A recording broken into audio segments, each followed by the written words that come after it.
ఒక ఫీల్డ్‌లోకి మనం దిగినామంటే, మనకు ఆ ఫీల్డ్ తెలిసుండాలే. దాని గురించి మొత్తం మనకొచ్చుండాలే. సో, ఈరోజు ఏమైందంటే డ్రైవర్ రాలేదు. అయితే ఏమైంది నాకు ఇగ ఈడ వడ్లు నూకుడు ప్లస్ తర్వాత రూటర్ కొట్టుడయింది. అయితే ఇగ ఈ విధంగా పనయింది. సో, నేనేమంటున్నా అంటే మనము డ్రైవర్ లేకున్నా గూడా మనం నడిపించుకుంటట్టు ఉండాలే మనం ఫీల్డ్‌లో ఉన్నప్పుడు. ఎందుకంటే ఈరోజు మనకు పని జెప్తారు. పని జెప్పినప్పుడు మనం కరెక్ట్ టైంకి మనము డ్రైవర్ లేకుండా మనము ఉట్టిగున్నామంటే ఇగ మనకు ఆ రోజు వర్క్ పోయినట్టే గదా! సో, అట్లా అని జెప్పి మనం పర్ఫెక్ట్ ఉన్నప్పుడు మనకు ఏ విధమైన పనొచ్చినా గూడా మనము హ్యాండిల్ జేసుకోగలుగుతాం.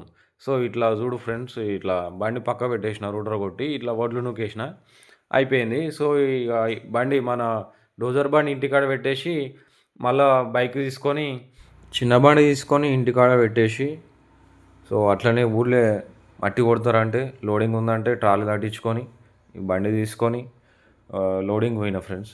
ఇగ మట్టి కూడా కొట్టేసిన ఆ రోజు. కొట్టేసినాక ఇగ లేట్ అయిపోయింది. చీకటయింది.